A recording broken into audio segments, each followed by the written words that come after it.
Hello student, psychology study point में आप सभी का स्वागत है। आज मैं लेकर आई हूँ बुद्धि से संबंधित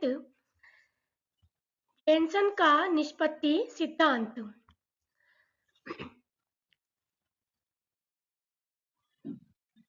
जेनसन ने 1969 में एक निबंध लिखा, how much can be boost of IQ and scholastic achievement. इस निबंध में उसने यह मान्यता स्थापित की कि काले गोरे, विभिन्न लिंग, प्रजाति आदि में बौद्धिक अंतर जन्मजात होता है। किसी सामाजिक या आर्थिक कारणों में यह अंतर नहीं होता। उसने काले तथा गोरे बालकों का अध्ययन कर यह परिणाम निकाले। नंबर 1, काले तथा गोरे बालकों की बौद्धिक योग्यताओं में अंतर पाया गया। नंबर 2, बुद्धि, अमूर्त बुद्धि में काले बालक पीछे थे और गोरे बालक आगे। नंबर 3, स्मरण योग्यता में काले बालक श्रेष्ठ थे। जेनसन की इस धारणा ने एक विवाद का रूप ले लिया। जेनसन ने जननिक कारक तथा बुद्धि के मध्य 0.81 सहसंबंध पाया। अन्य अनुसंधानों में यह संबंध 0.33 था। व्हीलरमैन तथा उसके साथियों ने जेनसन की धारणा का खंडन किया। उन्होंने वातावरण के प्रभाव को महत्व दिया। अमेरिका में जेनसन का सिद्धांत गया। भारत में लाभान्वित तथा अलाभान्वित बालकों की बुद्धि लब्धियों में पर्याप्त अंतर पाया गया। हरिजन, पिछड़े वर्ग, आदिवासी, वनवासी आदि वर्गों में आवश्यक शैक्षिक सुविधाएं उपलब्ध कराए जाने के उपरांत भी बुद्धि तथा निष्पत्ति के सह संबंध में पर्याप्त अंतर पाया गया है। अमूर्त बुद्धि का अभाव प्रायः देखा गया है।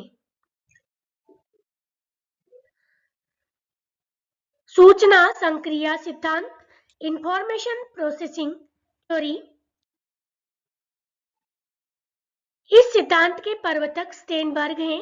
स्टेनबर्ग ने सन 1984 में इस सिद्धांत का प्रतिपादन करते हुए कहा कि बुद्धि एक मानसिक योग्यता है। वह योग्यता विभिन्न मानसिक कौशलों से बनती है।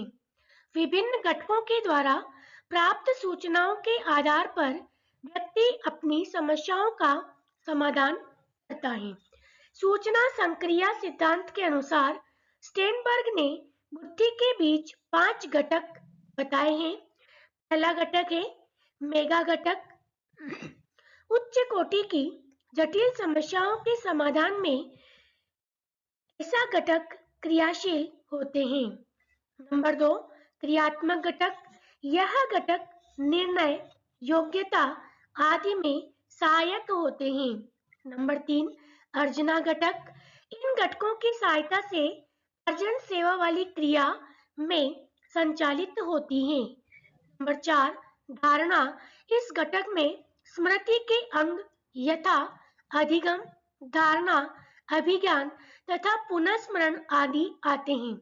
ये स्मृति के अंगों का क्रम भी कितनी ही बार प्रतियोगी परीक्षाओं में पूछा जाता है, तो ये इसके अंग भी माने जाते हैं और इन अंगों का क्रम भी कहीं न कहीं हमें उल्टा सुल्टा दिया हुआ होता है और हमें क्रमवार उनको जमाना होता है। तो ये इनका क्रम दिया हुआ है। पहले अधिगम आता है, फिर धारणा, फिर अभिज्ञान तथा पुनःस्मरण बाद में आते हैं। स्थानांतरण का घटक। इस घटक में धारण किए गए घटकों का एक परिस्थिति से दूसरी परिस्थिति में किए गए प्रयोग सम्मिलित होते हैं। इस सिद्धांत का आधार नवीनता है। यह मत बुद्धि के सिद्धांतों में आधुनिकतम है। इस मत में मेटा, क्रियात्मक, अर्जना, धारण तथा स्थानांतरण घटकों का पृथक पृथक उल्लेख किया जाता है। इसकी मुख्य विशेषता संसाधन है, जिसके कारण सूचनाएं प्राप्त होने के बाद भी उस सूचना संसाधन से भिन्नता के कारण विभिन्न व्यक्तियों की निष्पत्ति में अंतर पाया जाता है। इसका विशेष उदाहरण है छात्र समान ज्ञान एवं सूचनाओं से प्राप्त करते हैं। वह परीक्षा में उन समान सूचनाओं का संसाधन विभिन्नता के आधार पर करते हैं और इसीलिए उनके अंकों में भिन्नता पाई जाती है। इस मत पर भी आरोप लगे। नंबर 1, यह मत सामान्य बुद्धि की आलोचना नहीं करता।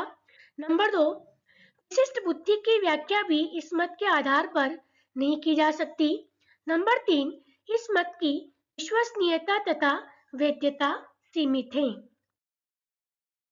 Thank you.